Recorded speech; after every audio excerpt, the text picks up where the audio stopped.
Class 7th है।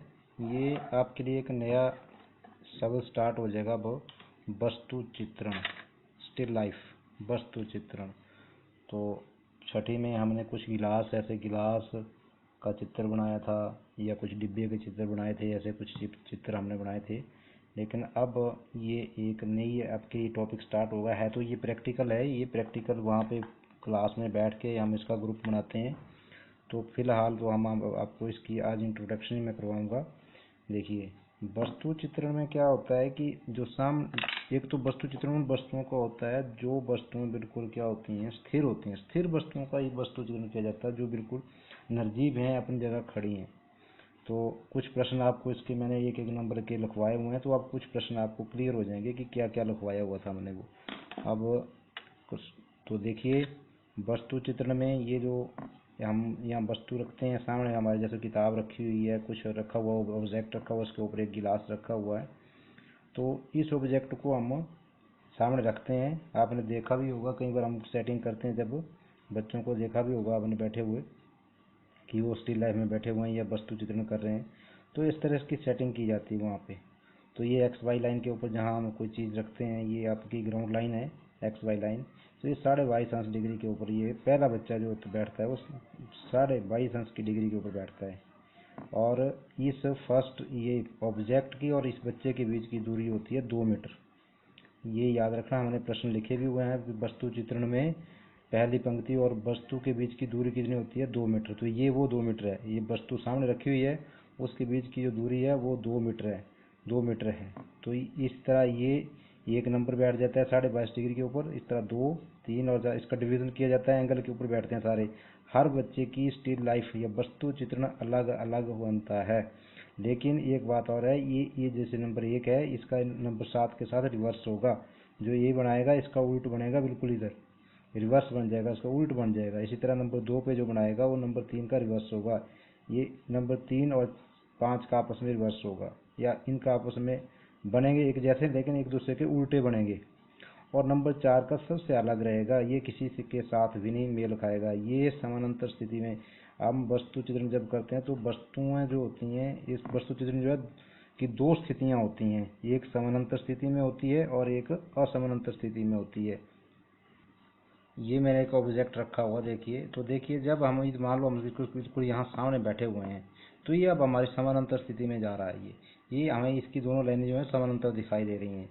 हम यहीं बैठे हुए हैं, लेकिन हमने ऑब्जेक्ट को अब थोड़ा टेढ़ा कर दिया है, ऐसे टेढ़ा कर दिया है। तो अब क्या है, मुझे 2 भुजाएं दिखाई देंगी। तो ये इसकी असमानांतर स्थिति बन गई। अब ये आपको समानांतर, आप यहाँ बैठे हैं नंबर 4 पे, नंबर 4 पे रखा होगा। तो ऐसे आप जब 4 पे बैठे हुए हैं तो ये आपके लिए समानांतर स्थिति में रखा हुआ है। अगर इसको थोड़ा हम ऐसे एंगल के ऊपर ले जाते हैं तो अब इसकी असमानांतर स्थिति आ जाएगी। तो ये समानांतर और समानांतर स्थिति में आपको यही साइड दिखेगी आपको सामने, और असमानांतर स्थिति में आपको वस्तु की 2 भुजाएं जो आपके सामने ऑब्जेक्ट रखा होगा, ये दोनों साइड दिखेंगी आपको। ये ध्यान रखना है जब आपने स्टिल लाइफ करनी है। तो ये देखिए, थोड़ा अब हम इसको और विस्तार से करते हैं। तो हमारे एक तो हमें पता लग गया कि इसकी दूरी कितनी होती है, 2 मीटर होती है। वस्तु की स्थितियाँ कितनी होती हैं, 2 होती हैं, समानांतर स्थिति और असमानांतर स्थिति। और पहली रो में, ये जो पहली रो है हमारी, इसमें 7 विद्यार्थी बैठते हैं। और इनके जो जो ये बनाते हैं जब स्टिल लाइफ, तो एक दूसरे का ये रिवर्स करते हैं, एक दूसरे का वो उल्ट बनाते हैं। नंबर 4 पे जो है वो समानांतर स्थिति में जो चीज़ बनती है, या ये 4 का जो है वो सबसे अलग रहेगा।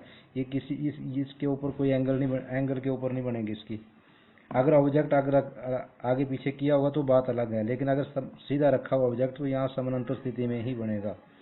और ये जो पिछले बैठे हुए हैं, इनकी वस्तु के बीच की दूरी, ये जो पिछले वाले बच्चे बैठेंगे, पिछले सेकंड रो बनी होती है, इसको सेकंड रो बोलते हैं। ये फर्स्ट रो है हमारी, और ये हमारी सेकंड रो है। सेकंड रो में जो है 6 विद्यार्थी बैठते हैं। इनका भी ऐसे ही रिवर्स होता है आपस में। ये 8 का 13 के साथ रिवर्स होगा, 9 का 12 के साथ रिवर्स होगा, और इनका आपस में उल्ट बन जाएगा। इन दोनों का आपस में भी उल्ट बनेगा।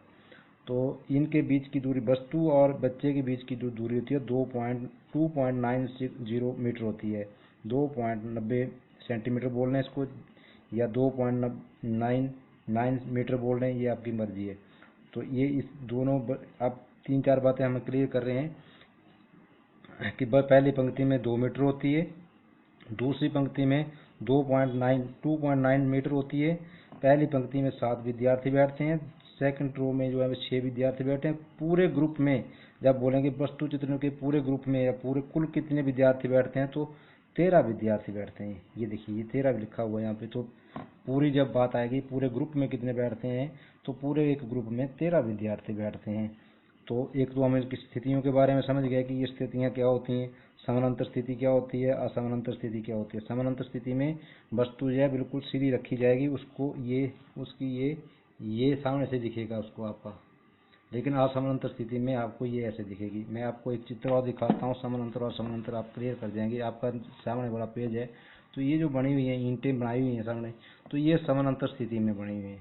लेकिन इसके नीचे जो ईंट बनाई हुई है ये असमानांतर स्थिति में है। ये इसमें 2 एंगल दिख रहे हैं, इसमें आपको सीधी दिख रही हैं ईंटें, लेकिन इसमें क्या हो गया, अब एंगल के ऊपर बनी हुई है, ये 2 भुजें दिख रही हैं इसमें, तो ये इसकी असमानांतर स्थिति है। तो ये बातें अब आपने क्लियर कर ली हैं। ये हमारा पहला वीडियो, इसके बाद हम समानांतर स्थिति में जो है वो ईंट बनाएंगे। तो अब आपको पता लग जाना चाहिए कि हम जो है कौन सी स्थिति में जो है वो ईंट बना रहे हैं। तो ये अब आपका ये पहला वीडियो मैंने इसलिए डाल दिया। ये है तो प्रैक्टिकल है ये, लेकिन इसमें कुछ जब हम करते हैं कुछ बातें वहाँ हम ध्यान रखने होती है। जब हम स्टिल लाइफ में बैठते हैं तो हम इसको, ये तो फ्री हैंड ड्राइंग होती है ये, लेकिन अभी आप छोटे बच्चे हैं, 7वीं क्लास के बच्चे हैं, आप इसमें फुट्टे का प्रयोग कर लें। इसमें जो हम स्टिल लाइफ करेंगे यहाँ पे या वस्तु चित्रण करेंगे, उसमें हम फुट्टे का प्रयोग आपको बताएंगे कि फुट्टे से आपने किताब का रूप या ड्राइंग, ये जो आप ईंट बनाएंगे या कोई बक्सा बनाएंगे, उसका रूप देना है। अभी आपने उसको माप के नहीं बनाना है, आपने क्या करना है, उसको फुट्टे की सहायता से बनाना है। उसका सही रूप है वो देने की कोशिश करनी है। तो हमारा ये आज का वस्तु चित्रण के ऊपर पहला वीडियो था, तो इसको आप सुन लें ध्यान से और अपनी ड्राइंग शीट तैयार रखें। हमारा जो सेकंड वीडियो बनेगा वो इसकी समानांतर स्थिति में बनेगा। ओके।